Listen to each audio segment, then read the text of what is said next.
Hi, this is Andy with Point Blank Software, and today we're going to show you how to use the ShiftX app as an employee to do everything from check your schedule to submit time off and shift trade requests, as well as check messages from your employer or your managers. So the first thing you're going to want to do is open the ShiftX app. Once you've opened the app, you're going to want to select Login. And then you're going to enter the email and password that you had set up. Now, if you have not logged into the ShiftX app before, you're going to want to check out a how-to that we have that describes how to access the app for the first time as an employee. All right, you should be able to log in with your email and password. If you click Remember Me, it should remember you so you don't have to log in next time. And then you just want to go log in. It's going to load your schedule, and it's only going to show you a day at a time. And so this is showing me that on the 4th, I work as a security guard from 4 a.m. to 4 p.m.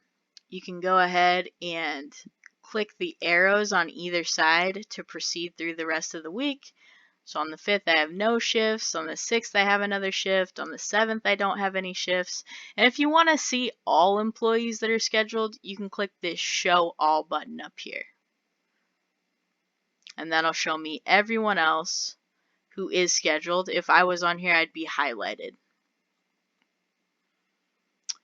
This little drop down will allow you to cycle through your locations. If you are an employee that works at multiple locations, you can go ahead and choose which schedule it is you want to see.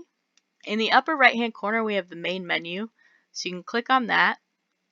Let's go to the home page. So we'll go home. All right, and so this is our home page, which shows us any of our upcoming shifts. At the top, it shows us notifications, and what appears here are messages that were sent to you that you haven't yet opened, right? It'll show your 5 most recent messages that haven't been opened. We can go ahead and open this one. Hi, this is a test. Close it back up. It shows you your current positions, whatever the company name is, your employee number, and your job type. And it would show you your previous positions as well. All right, so let's go ahead and go to messages. Messages is where you can see all the messages that were ever sent to you, with the most recent at the top here. If a message has already been read, it will be in regular text as opposed to bold text. And this little caret icon will not have a white circle around it. So like this one we just read, it appears as read. If a message is new, it will have bold text and there will be a white circle there. So you can expand that, and as you can see, it changed. There's no longer the white circle and it's not bold anymore. So that's how you can tell which messages you've already read. You can search for messages. So let's say I want to see all the ones that have test in the title. I can go ahead and search for test, and it narrows it down to just those messages that have test in the title. So that's how you use your messaging center. Next, we'll go to time off and availability. So this is the page where you can submit your time off request or update your unavailability. So what you're going to do is go ahead and click on the drop down and select what type of time off this is. So are you going on vacation? Is it a personal day? Are you sick? Do you want to use sick time for this? Or is this an availability change? If it was an availability change, meaning I have school on Mondays, so I can't work any Monday, you would select availability change. Then it says, please select the day or days that you are unavailable to work, along with the corresponding times. If you're unavailable for only part of the selected days, then uncheck the full day checkbox and select the appropriate time range you are unavailable. So let's say on Mondays, I'll click Monday up here. I'm not available from 3 p.m. to 11:59 p.m. to close, right? And let's say I want to set that availability for all my jobs because I have school, so I can't come in at all for any of them.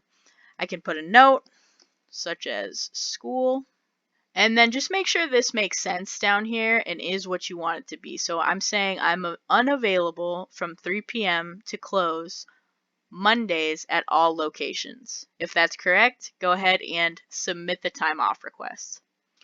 You can see under current unavailability, my Monday shift from 3 p.m. to 12 a.m., which is the one we just submitted, is pending, meaning a manager hasn't approved or denied it yet. If it was denied, you would see denied here, such as this Sunday one, and if it was approved, you would see approved in green. You can go ahead and expand and delete a current unavailability request. So let's say this was approved. Let's say I was unavailable on Sundays because I had school and it was approved, but now I don't have school anymore. All I have to do is come in here and delete the request. Are you sure you want to cancel this request? Yes. There you go. It's gone. And that will allow your manager now to schedule you during that time. Any pending time off requests would appear down here. And time off requests would be like, I'm not available on the 26th, a specific day or range of days that you're not available for a certain reason, right? So let's submit one of those. We'll go ahead and select, let's say we're sick. I'm sick, I want to use sick time. The start date is today. The end date automatically is set to the same day. So let's say I'm sick today, but I'm probably going to be sick tomorrow and I have a doctor's appointment. So let's say the 6th as well. And we'll do full days on those, right? So let's just say sick, have doctor appointment tomorrow. And if that looks good to you, you go ahead and submit the time off request. And now we see it under our time off request, right? It says Wednesday and Thursday, I'm sick. The dates are there. The time, if there was a specific time, it would be there, but I requested all day off. And then if we expand, we can delete the request. Maybe we do want to come in the following day, and so we delete that. It shows you that the current status is pending. Once a manager approves or denies this, that will change to approved or denied. And the reason there are two showing here is because I have two job types. I'm a barback and I work as security. So it sent requests for each of those to my manager to ensure that I get off both roles, right? And then as soon as a manager does approve or deny it, you'll also get an email notification letting you know, hey, it's been approved or denied. You don't have to come back and keep watching this. So this is where you'll request time off and update your current availability. The next thing we'll go into is shift trade. So we'll go ahead and select shift trade here. And what this is saying is that there is an available shift for me to pick up. It's on the 10th. Starts at 4 a.m., ends at 4 p.m., so it's a 12-hour shift. I don't know if I want to pick that up. And it tells me that Alejandro is the employee that I'd be replacing, and it would be a security shift. And I'm security, which is why it's showing me this. If it was not a job that you could pick up, it would not even show here for you. So we can go ahead and say, yeah, I guess I will pick that up. It tells us that the shift pickup was submitted for approval, so that goes to our managers. Now, they still have to approve or deny it. That just means that it's pending, right? Which is why it says pending here. Once they approve or deny it, this will change to approved or denied. And it'll tell you which manager approved or denied it. At the bottom here are your shifts, right? So these are mine. These are the ones I was scheduled for. Maybe I want to offer one of these up for trade. Let's go ahead and offer this one for tomorrow. We'll go ahead and say offer for trade. And it lets us know that our shift was offered for trade. Now, we can cancel either one of these. Maybe we want to cancel this one. We don't really want to take it after all. We can just hit cancel. It lets us know that it was canceled, and it puts us back as available to be picked up. And let's say we want to cancel this one too. We decided we would rather keep that shift. We'll go ahead and hit cancel offer. And once again, it tells us our shift offer was successfully canceled, and it lets us put it back up for trade if we wanted to. So that's how shift trades work within eFish. And again, you won't see any shifts that you're not able to pick up. So if you already work at this time, it won't show you as available to pick up unless you offer yours up for trade.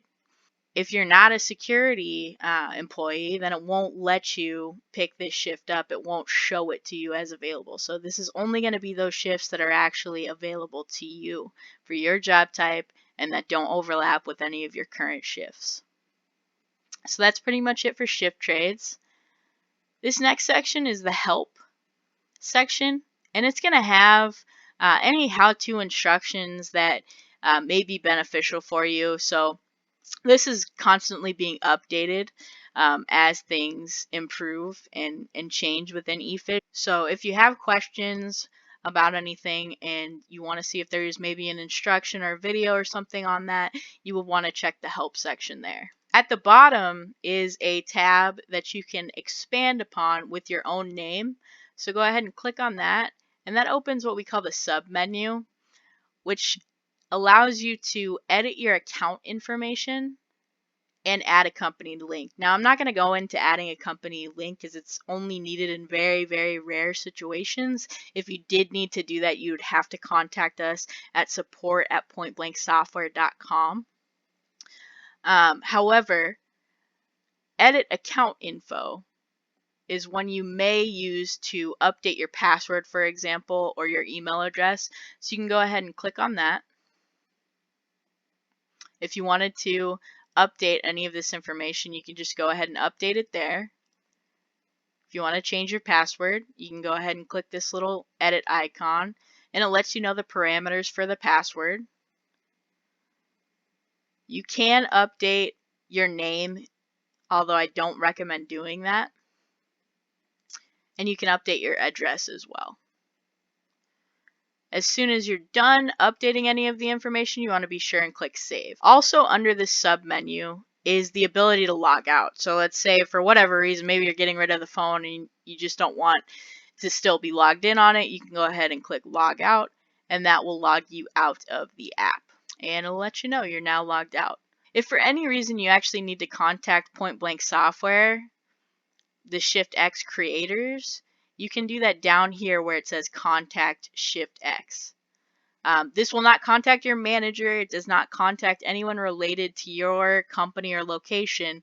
This is just for like technical support with the app itself. If we click on that, if you're logged in, it will auto load your first and last name and email address and allow you to enter the message.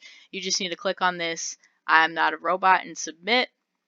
If you're not logged in, you'll have to enter all the information and then submit it. And that will go directly to ShiftX as a support request, and someone will get back to you shortly. So that's pretty much it for the ShiftX app. If you have more questions, be sure to check out that help section, and have a great day.